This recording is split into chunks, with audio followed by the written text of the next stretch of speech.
As a kid, I was inspired to use insane technologies to boldly go where no one had gone before, to explore strange new worlds and to seek out new life forms.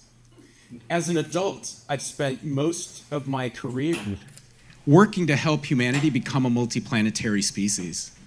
But also as an adult, I discovered that if I really wanted to boldly go where no one had gone before, I didn't even have to leave planet Earth. I could just dive into the deep oceans.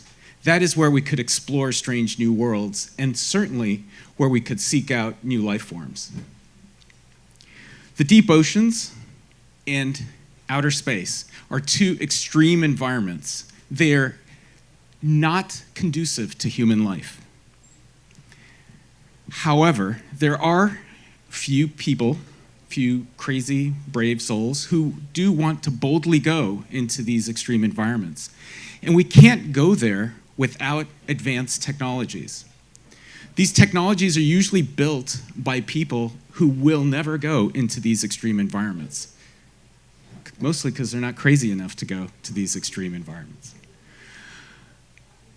Now, if we want to go for even more than a few seconds and survive in these extreme environments, we need to access some of the most advanced technologies, including something like this, the International Space Station, which is arguably the greatest engineering feat in human history. And yet, it's aging technology, it's obsolete. It's at the end of its life, and it's about to be decommissioned in the next 5 years. However, we are currently developing new technologies, new space stations that are going to be going up and keeping us in this extreme environment of space. And these new space stations themselves are laying a foundation for future, even more ambitious space stations that will be so large that we'll be able to rotate them and create artificial gravity.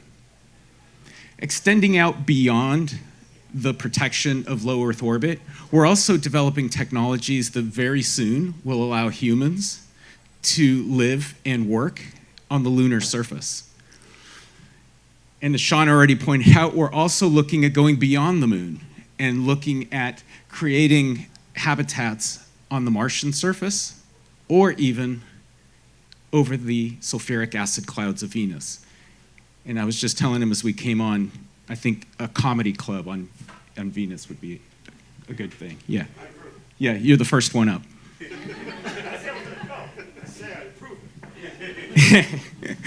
Okay, so just like space, we also have similar technological needs on the ocean. The International Space Station equivalent underwater is the Aquarius Reef Base. It's operated for decades just off the coast of Florida in about 20 meters of water. Like the ISS, it's also aging. Like the ISS, it is about to be replaced by new modern technologies and modern habitats. Just like in low Earth orbit, even these modern habitats are laying the foundation for future habitats that are even more ambitious, that will create one atmosphere environments going further offshore and going deeper. Both the deep oceans and outer space are not only extreme environments that make it difficult for humans to exist there, but they're also incredibly difficult and risky to get to. And so these few brave souls that are boldly going into these environments need new technologies to get them there. We need new transportation systems to get us into space and underwater. Many of you may recognize this rocket because it's been in the media a lot over the last year, but this is SpaceX's Starship rocket. This thing is massive. It's roughly the size of a 40-story building. So if you think about launching a skyscraper off the surface of the Earth and accelerating it to 17,500 miles an hour just to get it into orbit, that's some phenomenal engineering. And this is being built by tens of thousands of employees at SpaceX, and I'm guessing none of them are ever going to ride in this thing, okay? In order to access space and oceans, not only do we need technologies to get there, but we also need technologies that make that access affordable, reliable, and scalable.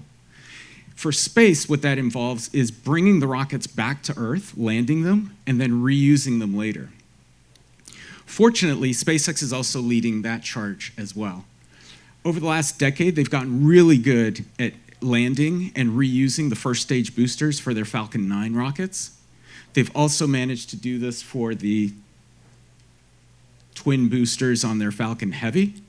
And most recently, maybe you saw this in the media as well, they've even managed to land the first stage booster on that Starship. This in and of itself is the size of a 20-story building. So think about this. They've got a 20-story building falling from the sky at supersonic speeds, and they're catching it with a tower that has two mechanical arms that squeeze it like chopsticks. Think about the engineering involved in that. Just like space, the oceans also need advanced technologies for their transportation systems. We need advanced technologies that get us from the surface down to the deep oceans. This right now is the state of the art in deep submersible technologies. This is a sub built by a company called Triton out of Florida.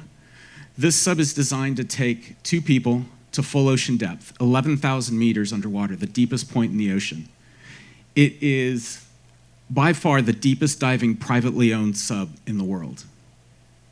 Not to be outdone, a few years ago, the Chinese government unveiled their full ocean depth bathyscaphe, which is capable of taking 3 people also to full ocean depth, 11,000 meters. Now, these are extreme examples of technologies taking us to extreme depths. But those are only 2 subs, and the oceans are massive. Humanity needs more technologies and more varied technologies to access all of the different aspects of the oceans. Different kinds of technologies, like even